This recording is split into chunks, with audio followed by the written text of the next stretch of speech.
Hello and welcome to Gel and Tell, where I do my nails and share celebrity gossip. So I've already put my jelly tips on today. I'm getting better and better by the week when I put them on. Still not the greatest, so I'll put a video out once I've got it figured out and feel like I can actually teach you something on how to put the jelly extensions on. These are Una Gela tips. I found them on Amazon. They come pre-edged, and I use double dips or Bella Vina's jelly liquids for gel extensions. So you just saw me prepping my nails with Bond by Kira Sky dip powder liquid, and now I'm going to build an apex using clear dip powder from Kira Sky. So an apex makes your extensions a lot stronger. So I start by doing a strip down the center of my nail, about 3/4 down. That's the area that's the weakest. And then I pour clear dip powder on top, and I do that for all my nails. So I just wanted to briefly show you how I built the apex, and I did the apex for all of my nails off camera. Now I'm going to put a little stripe in my nail. I saw this on Pinterest, and I thought it was cool to have two different colors kind of striped, and then three colors really, and then the most vibrant color being the one that you wear on the rest of your nails. So I tried this pour over method I saw on a YouTube video. It didn't really work that well. It looks like it just grabbed the powdery bits instead of the glitter. So I tried to press it down a little and see if it was dry, and it dried really quickly, so I decided to start again with another little strip, and I used masking tape. If you have tips on better tape to use, please leave a comment below. So far, masking tape seems to be working okay for me. I'm still learning how to do nail art like this, so it's an experiment, like the title says. So I'm pressing down the big, thick, chunky pieces, and then I got it on my finger. So I'm using this tool that I recently got off of Amazon. It came with some other nail tools. I'll leave the link below. I really like the pretty color on the handle. It's like pink and purple. So I'm just trying to place these glitter pieces and make sure they're not hanging over in the areas they're not supposed to be, and making sure that that line is pretty crisp. So you do want to take the tape off pretty quickly after you've dipped, because it will dry and harden, and it's difficult to get off when you get to that point. So I'm pulling it off while it's still a little wet, and you can see the line's almost perfect except for this little spot that I fix here. I recommend using a tool. Don't use your nails. I should have been using a tool right here, but I didn't, so it turned out okay. But I'm trying not to use my nails as tools as much anymore, because I want them to last and look nice the whole time I'm wearing them. So I'm just kind of messing with this, trying to get it a straight line, trying to make sure all the glitter pieces are laying down flat, adding a little bit more to some of those wet spots I saw. And then I'm putting on another, now I'm activating it. So I'm hardening it with activator from Kira Sky, and that will keep the other layers or stripes that I do from tarnishing that color, or I don't know what to say, blending into that. So here is this wonderful dip that inspired this whole look. It's called Mystic, and it's from Quirky Dips, and they have these little glitter pieces that have like raised bumps on them, and it makes a really, really cool texture on your nails. So I saw several nail enthusiasts with this color of dip powder on their nails on Instagram, and I had to get it, and I thought it would be kind of a cool wintry blue snowy look with this white glitter that I got from Double Dip. It came in their mystery box for November. It didn't have a name, or if it did, I put it below in the description. It's a really pretty silver and white glitter. And then this one, see that texture in there? It's super pretty, especially once you put on that top coat and it glows. It's really pretty. Sorry that part was off screen a little bit. I'm getting better about framing. So I'm just laying my nail flat into the glitter to see if I can pick up some of those bigger pieces. Didn't really work out, so I try another time, and then I start to place each individual glitter piece on the nail. This is the technique that I think works the best when it comes to chunky glitter, if you really want those big pieces. And I'm looking at my nails now, and they just look so good. Those big pieces look really great layered on top of each other, and I'm really proud of the work that I did, the art that I did. I had a lot of fun with this one, with this glitter, picking up the pieces. So this is a precision tool I got from Gigi's. I will link it below.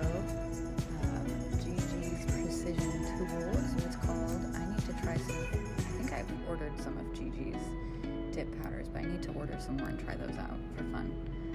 So this tool works really well, especially if you do it right after you've put liquid on. It's still a little soft. You could tell it dried quite a bit by then. Now I'm going to use a little bit of this dip base on my precision tools, pick up the gel bits, the sequins, the glitter bits, the chunky bits, the chonky ones, as my husband says about our dog, who's a golden retriever. She's chonky. So I've tried using just the wax side of this tool, and it doesn't seem to pick it up as easily or quickly. So that's why I put a little bit of base on precision tool. I end up using some acetone and a lint-free wipe at the end that you won't see, that takes off all that gunk off of the tool. So I'm not too worried about getting too much liquid on it. So I'm just placing little dots of base and picking up little pieces of glitter. Trying to pick different colors. Some of them are harder to pick up than others. That was a teeny tiny piece. And then I end up pouring some out, and of course that bit of base has dried. So I have to put a little tiny bit more, and all of this can be whittled down with filing. So you don't have to worry about getting too much bulk. That used to be a big worry of mine until I really learned you can just put multiple layers of clear dip powder and base, as long as you're okay with being patient and waiting for it to dry. And then you file down, and those sequin pieces, those glitter pieces will be protected. They will not turn silver if you have enough layers between them and where you're filing. So I almost used my finger to, no I did. I'm trying not to use my finger as much because it seems to take off glitter. So now I'm putting another coat of base and seeing if I can pick up just a little bit more to give it a little more dimension. Of course, I mess with it too much and end up flaking off many of these pieces, but I think that looks pretty darn good. I want to make sure that it doesn't encroach into the little white glitter stripe, which I did pause and look up. It's called Snowy Peaks, I think. I think I found the right one on Double Dip, and I put it in the description below. I think that's the right one, but if you search in Double Dip white sparkly or white glitter dip powder, you'll see multiple options of white glitter, different versions, chunky or not chunky. I think I found the right one though.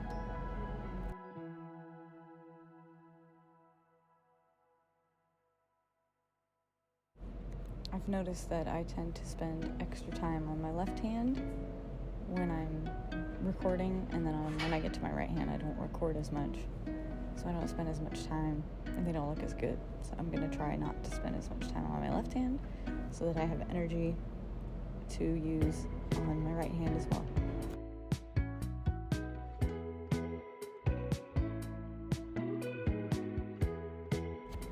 So right here you can tell I'm pretty happy with how it looks, and now I'm going to clear encapsulate it. I put a coat of base on top of it, and then I'm clear coating it. I did that on top of both the stripes, the glittery, the white snowy peaks, and the mystic glitter. And I saw a little bit of wetness, shininess, so I put a little bit more. And now I'm moving on to my thumb. These next little bits are just solid color, and you've seen it before. So I'm gonna let you relax and watch it while listening to my sweet, sweet voice sharing dark celebrity gossip. I share blind items, and those are gossip items that do not name the celebrity, so whoever writes them cannot get sued. So here we go. This is from Crazy Days and Nights, my usual blog that I read daily, and I picked a few of my favorites that are recent. So here goes. Thursday, December 8th. Blind item number 12. This former late-night actress turned A-list everything else behind the scenes is probably not going to get the job she wants after her deposition implicated a former boss in the big grooming scandal. I read this and I was like, that sounds like Tina Fey. And in the comments, according to the comments, I am correct. And her former boss would be Lorne Michaels, and he was the writer, director, producer, one of those or all of those of SNL, Saturday Night Live, still is. Totally believe that, definitely do. Tina, she has always worked in that industry, in a man's world, so I wouldn't be surprised if she acts the same way, unfortunately. Okay, blind item number 10, same day, Thursday, December 8th. If this offspring of an A-lister is really having guys sign NDAs prior to them going out, then she should have had a chat with these guys, because there is a lot of talk about her and the strange way she needs to have sex each time. So I did post a comment on Crazy Days and Nights on this blind item number 10. See if you can figure out which one it is. Maybe you can figure out my username. It has nothing to do with Gel and Tell, based on what I'm about to say. So I'm pretty sure this is Angelina Jolie. I think this because of the blinds that Kelly and Troy read, and those are the hosts of Beyond the Blinds podcast. I subscribe to their Patreon for $5 a month, and I love them. They're hilarious. Also, I love blind items, so it's right up my alley. Anyways, they did say on their Angelina Jolie episode, which luckily for you is a free episode, so you could just go pop over and listen. I put the link to the Apple podcast in the description below. And the things they said about her and her dating life and her sex life just make me think that this is her. But NT, let's see. Oops, I missed a sentence. But it might not be Jolie, because her dad, John Voight, isn't really A-list, in my opinion, anymore. NT uses the A-lister scale for those that are relevant like now, not past relevance, unless he says permanent A-lister. So that'd be like Marilyn Monroe or Judy Garland. The comments are also suggesting it's Lori Harvey, so Steve Harvey's daughter. Don't really have much to say about that, but she does show up in the blinds a lot. Blind item number 9 from Thursday, December 8th. Comments, this former A-list tween Disney actress rented herself out to a wealthy guy for a month in October and received 6 figures. Mom came as part of the deal. Apparently there was some crazy stuff that went on. Barf.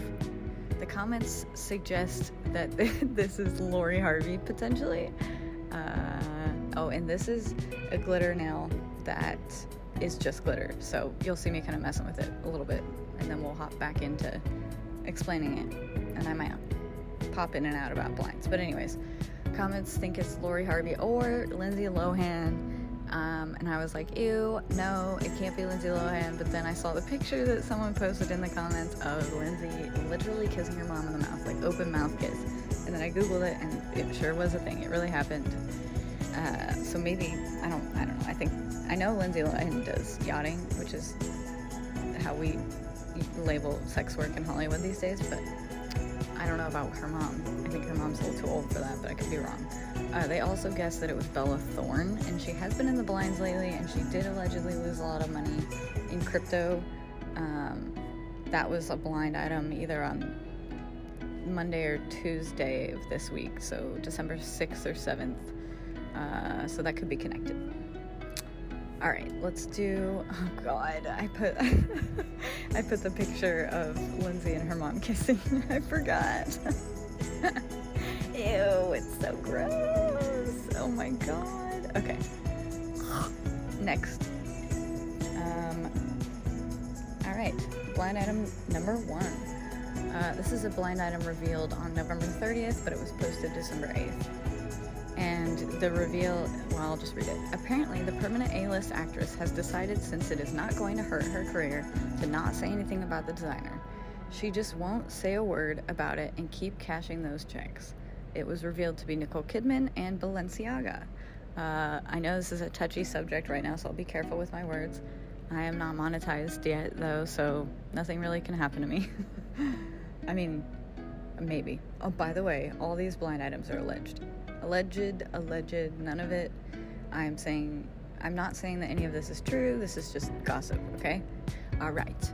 So this one's a little hard, but I kind of get wanting to save the career you've worked hard for, Nicole Kidman. But I do think that dropping Balenciaga could have been a really smart career move. We would have maybe respected her more and held her up more and been like, oh wow, why can't everyone be like Nicole Kidman? But instead, she's not saying anything.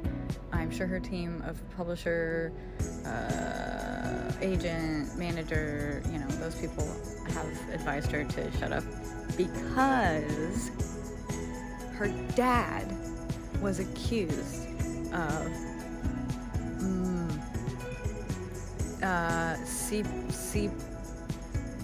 not CP, but C abuse, S abuse, and how do I say? And unaliving children. So he fled Australia, Sydney, Australia, tried to flee Australia because of these accusations, and he died. So take that for what you will. He was in his 70s, I believe, and I'm going to post the Reddit thread that I found this info on, but there's also real articles from others, well, okay, I guess real is kind of a relative term, but from other sketchy gossip sites. But I think that that's why Nicole hasn't said anything, because there would be a lot of stuff coming out about her dad, but guess what, we're all still talking about her dad anyways, especially like on Crazy Days and Nights in the comments and on Reddit, and I mean, anytime Nicole comes up with people like me that like to deep dive into gossip, like that comes up.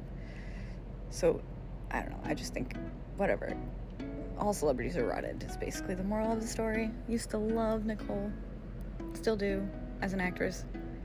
But she's shady, man. Shady! Okay, let's see if we can do one more. Because this one is about the viral show, I think it's viral, on HBO, White Lotus. Blind item number 3 from Thursday, December 8th. A new entrant to this season of the pay cable hit, which is better than even the first season, has never been more popular. That means her longtime significant other is also under a microscope, and all the women that he cheats with are coming forward saying they never knew he had a significant other. I put a warning in here that I might spoil season 1, but I don't think I do. So just take that and fast forward if you don't want to hear anything about White Lotus. You need to see it. So this potentially is about Megan Fahey, F-A-H-Y, and she is dating Billy Magnuson. I think he's like a WB star. I don't know. Anyways, Megan plays the wife of the douchebag college roommate that's like the white guy that's like, now that you're rich and... Oh, I guess I am ruining stuff, sorry. Now that you're rich, you want to have sex with the other ladies, right? You want to cheat and like do drugs and all this crazy stuff. That guy. So, there you go.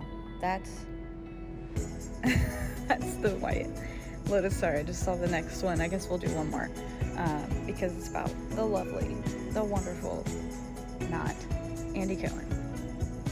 If you guys watch me a lot, you know that I'm a Bravo girl, so that's why I have to read this. Line item number 1 from Thursday, December 8th. Apparently, this host, all of you know, was offered a very expensive surrogate service, but instead basically went with what amounted to a type of Craigslist, so he could go as cheap as possible on a surrogacy. That's awful, awful, awful, awful. But also, like, kids are kids, right? So, like, it's great that he's still, you know, that's great he has a kid, but, like, bro, you're rolling in it. Come on. I don't know if it's true, but that's alleged. All right. Well, thanks for listening to the blinds. Let's get back to the nails. So I've finished my left hand, and I use a fingernail brush to get all the crumbs and dust and bits from the crevasses, and now I am activating those chunky bits right now, the chunky nails, so that they dry. I'm putting a lot on because I put a lot of liquid on, and there are a lot of layers, and there's pieces underneath the sequins, and I'm just trying to be as thorough as possible to activate all of this. I totally lied. I'm not done yet. I still have one more nail. My index finger is boring. So I wanted to try my hand to add some ombre glitter. I've done this once before, and it didn't really turn out how I wanted it to, but I wanted to try again. I'm going to put a layer of base on, I think I'm clear coating. Yeah, okay, so I'm clear encapsulating my thumb so that I can move on to my index finger. And you do that so that you can file and not file off too much color.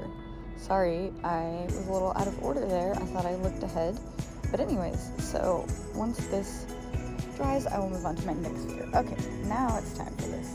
So I've got a little makeup brush that I got in an Ipsy, which is a beauty sample subscription you can have. Anyways, so that's where that came from, and I cut it to make it an ombre brush, and I'm just gonna tap at the base of my nail, like more on my finger, so that the concentrated bits of glitter are towards the cuticle and there's less towards the top. I wish I had just done it one time and called it good, but it actually looks really, really good. I'm looking at it right now, and I'm pretty proud of it. But it doesn't really come off as ombre. It comes off as, I don't know, like almost, it just doesn't come off as ombre. So I will have to keep experimenting with this technique, but it looks really good. Especially on this blue. I love this color that I picked. I don't know why I decided to wipe it off with that piece, but I guess maybe I thought even if there is a little glitter left on it, then I don't know, it would look good. So now I'm putting little dabs on so that I can add some chunky pieces towards the bottom, towards my cuticle. I don't really know why I did this. My original thought before doing the ombre nail was maybe I could line my cuticle with sequins with glitter.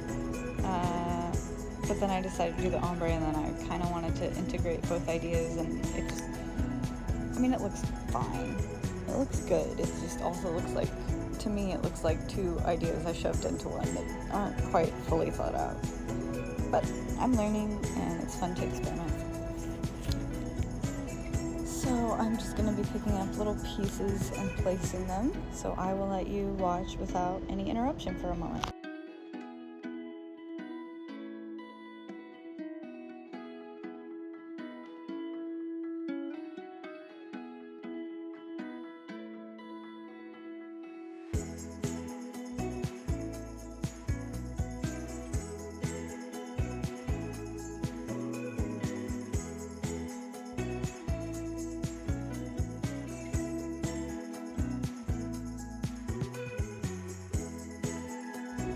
Obviously, I'm pretty happy with how things turned out. Wish I hadn't brushed going downwards because I lost the sequin. and I keep calling them sequins, so we're just gonna accept it. They're glitter pieces, they're not sequins, but you get the idea. So now I'm clear encapsulating so that I can file, and the funny thing is, even though I think I did do base coat, dip powder, and then I think I even added another base coat on top because I could see that one of the glitter pieces was poking up. But even now, as I'm literally like recording on my phone, I'm staring at this nail, and you can just barely see the glitter piece poking ever so slightly up out of the liquids, and I can feel it on my nails. And I think I've talked about this before. I like to run my fingers over my nails because it's smooth and it's very soothing. I have anxiety and I have ADHD, so I'm often self-soothing. But anyways, it really hasn't helped me at all this week, and it's just made me mad every time I run my finger over it because I can feel it. Yeah, I do put another layer, so I guess next time, I don't know, maybe I should have filed it before I put this extra layer on top. See, I'm trying to press it down and I even try it with the tool to press it down. Oh well. If you have any tips down below, please let me know. I mess with it for a little bit, and then I move on to my middle finger. I ended up doing like 3 layers of solid on my middle finger, I think, because there was a part towards the left side of my finger that kind of didn't have as much color that I missed. So I think I did 3 layers of blue and then a clear encapsulation. It looks really, really good. I'm almost a full week out, and I'm looking at them right now, and I just love this blue. Blue is my favorite color. This is a Kiara Sky Blue. Let's see what it's called.